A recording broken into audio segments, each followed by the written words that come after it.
Ouviremos a seguir as considerações do senhor Benê Barbosa. Benê Barbosa, bacharel em Direito pela Universidade Paulista, já atuou como professor e consultor por vários anos.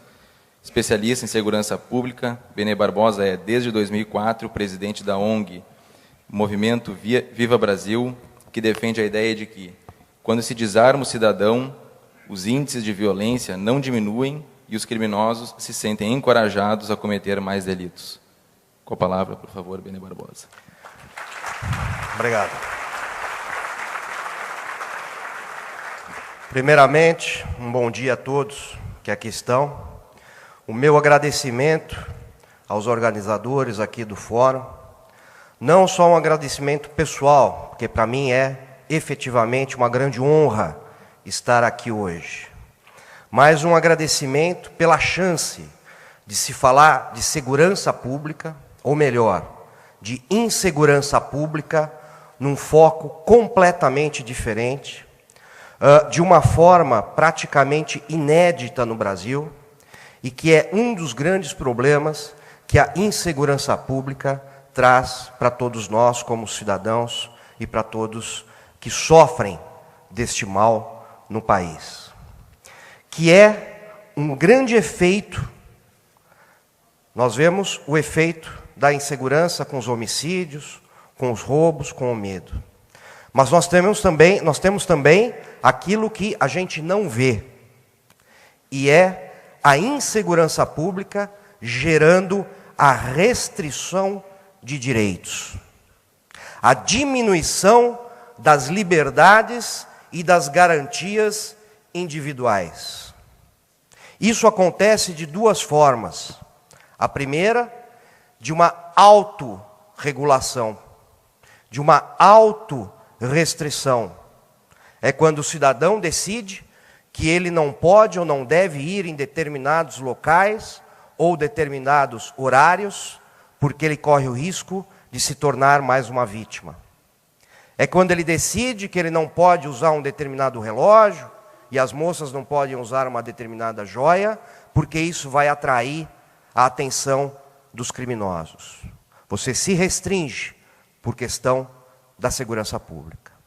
Mas esse autorrestringimento pode acabar a qualquer momento, pois você, como cidadão e como ser pensante, pode decidir não fazer isso.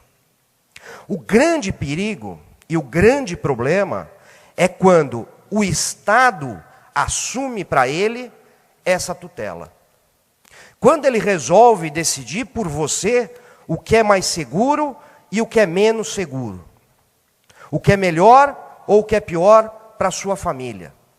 E isso vem acontecendo no Brasil, pelo menos nos últimos 15 anos, com leis, com normativas, que em tese visam uma possível melhora na segurança pública, mas que acabam se traduzindo tão somente na diminuição das liberdades pessoais e individuais. Temos exemplos. Em São Paulo, por exemplo, onde você agora não pode utilizar o celular dentro de agências bancárias. Isso tem em outros estados acontecido também. Há uma lei agora em São Paulo para ser aprovada, onde os motoqueiros terão que tirar o capacete antes de entrar no posto de gasolina para abastecer suas motos, para ele poder ser filmado e reconhecido. São leis completamente inúteis no combate à criminalidade.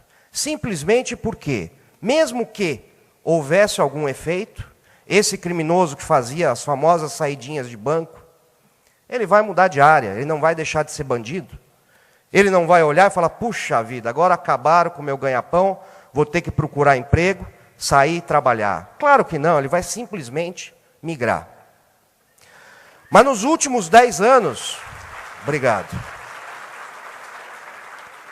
Mas nos últimos 10 anos, o principal exemplo acabado desse tipo de lei inócua, ineficaz, perniciosa, é sem dúvidas nenhuma o chamado Estatuto do Desarmamento. Estatuto esse que serviu para restringir o direito de todos os senhores, mas que não passou nem perto de desarmar ou restringir o armamento dos criminosos, que diariamente se abastecem com o que há de mais mortal, com o que há de mais moderno, sem qualquer tipo de restrição de calibres ou de armamento, pelas nossas 15 mil quilômetros de fronteiras secas, que estão praticamente abandonadas pelo governo federal. Se abastecem pelos nossos portos, que diariamente recebem milhares de containers, e menos de 1% é verificado. Sem contar, infelizmente, a corrupção existente, que também facilita a entrada dessas armas. O Estatuto do Desarmamento, como eu já disse, além de restringir a liberdade, e é uma lei apoiada tão somente em ideologia, porque não há no mundo um só exemplo de restrição legal de armas de fogo que trouxe algum benefício real, alguma queda, alguma diminuição nos índices de violência e criminalidade. A própria ONU, em seu último estudo sobre os homicídios em escala global, confirmou e afirmou que não há uma relação direta entre a existência de armas de fogo numa sociedade e os altos índices de criminalidade ou de violência. Isso é muito claro quando a gente analisa países como a Suíça, como o próprio Estados Unidos, como o Paraguai, como o Uruguai, como a Argentina, países extremamente mais armados do que o Brasil e com taxas de criminalidade muito, muito inferiores à brasileira. O governo, infelizmente, tem, ano após ano, nessa questão, apostado, utilizado a mesma fórmula, tentando, de qualquer maneira, conseguir o resultado diferente. Isso não vai acontecer. O Estatuto foi aprovado em 2003, com a promessa que ele diminuiria os homicídios. Pouquíssimo tempo depois, disseram que ele, na realidade, só serviria para diminuir as mortes acidentais. Depois disseram que ele serviria simplesmente para acabar com as balas perdidas. Bobagem. Eu apelidei essas pessoas de camaleões do desarmamento, que a todo momento, e até com desespero, começam a mudar o seu discurso para tentar, de alguma forma, justificar o injustificável. O desarmamento, até hoje no mundo, trouxe grandes efeitos. Sem dúvida, ele já foi muito utilizado por vários países. Pela União Soviética, em 1917, por Cuba, após a Revolução, por Angola, agora pela Venezuela. Ou seja, até hoje, os países que adotaram realmente o desarmamento da sua população foram países dominados por ditadores, por déspotas, que com medo da própria população tendem a desarmá-la. Não estou dizendo que isso está acontecendo no Brasil, longe de mim dizer isso. Eu estou dizendo o que é fato no mundo. Outro grande exemplo é a Alemanha nazista, que a partir de 1938 começou uma campanha nacional de desarmamento, com Hitler afirmando que a Alemanha seria o primeiro país no mundo a ter o controle total das armas na mão da população. E acabou onde todos os senhores sabem. Esse é o exemplo acabado do que é o desarmamento, que sempre foi utilizado, não para se controlar a criminalidade, mas sim para um controle social. E isso está fortemente arraigado à ideia do desarmamento, à ideologia do desarmamento. Ah, professor, então vamos armar todo mundo, vamos distribuir arma para a população? De forma nenhuma. O que nós defendemos, veementemente, há 15 anos, é que os senhores são responsáveis pelos senhores. Os senhores não são crianças que precisam ser tuteladas pelo Estado, que não vai deixar você colocar o dedo na tomada, levar um choque, ou brincar com fogo e se queimar.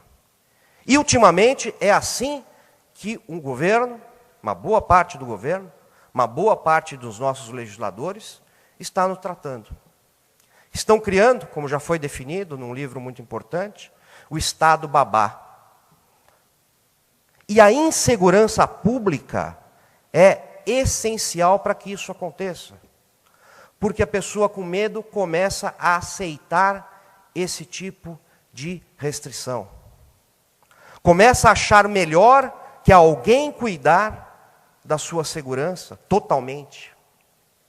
As campanhas de devolução voluntária, e eu ponho voluntárias hoje em dia entre aspas, porque muitas pessoas não estão conseguindo sequer renovar os seus registros. Só um parênteses, para vocês terem uma ideia, o Estatuto de Desarmamento, que foi uma lei criada em tese para se controlar e fiscalizar o armamento, jogou nos últimos anos para a ilegalidade 7 milhões de armas legais. Que os seus proprietários, não conseguindo renovar esses registros, acabaram por cair na ilegalidade. Ou seja, algo que era para ser feito para se controlar, acabou gerando um descontrole maior ainda. Mas voltando ao tema da liberdade e da não tutela estatal. Hoje o Estatuto do Desarmamento, ele está tão fortemente contaminado por uma ideologia autoritária, desrespeitosa, vil, inclusive com a democracia. Porque em 2005, todos nós fomos chamados às urnas para decidir se deveria se acabar com o comércio legal de armas de fogo no Brasil ou não. 60 milhões de brasileiros disseram não. Aqui no Rio Grande do Sul, mais de 80% dos brasileiros disseram não. Disseram, nós queremos essa escolha. E até hoje, isso não é respeitado. Vimos, semanas atrás, a presidente Dilma vetar o porte de armas que tinha sido aprovado pelo Congresso, numa atitude antidemocrática e embasada apenas em ideologia. Diariamente no Congresso, nós vemos projetos de lei sendo atacados, não porque trariam algum malefício, mas simplesmente por questões ideológicas. E eu digo, ideologia em segurança pública mata. E mata muito. E mata 50 mil pessoas todos os anos no Brasil. Com índice de impunidade de 92%. De cada 100 homicídios, apenas 8% são esclarecidos. E isso não quer dizer que o culpado é condenado e punido pelos seus crimes. Infelizmente, esse é hoje a nossa insegurança pública.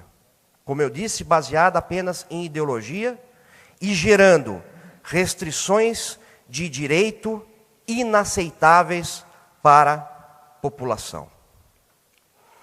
É um debate que precisa ser aberto. Não a questão do desarmamento, porque isso já foi debatido e já foi referendado. Mas a questão de até onde o Estado pode ir, com a desculpa de garantir a segurança pública e retirar o meu direito de escolha. Obrigado.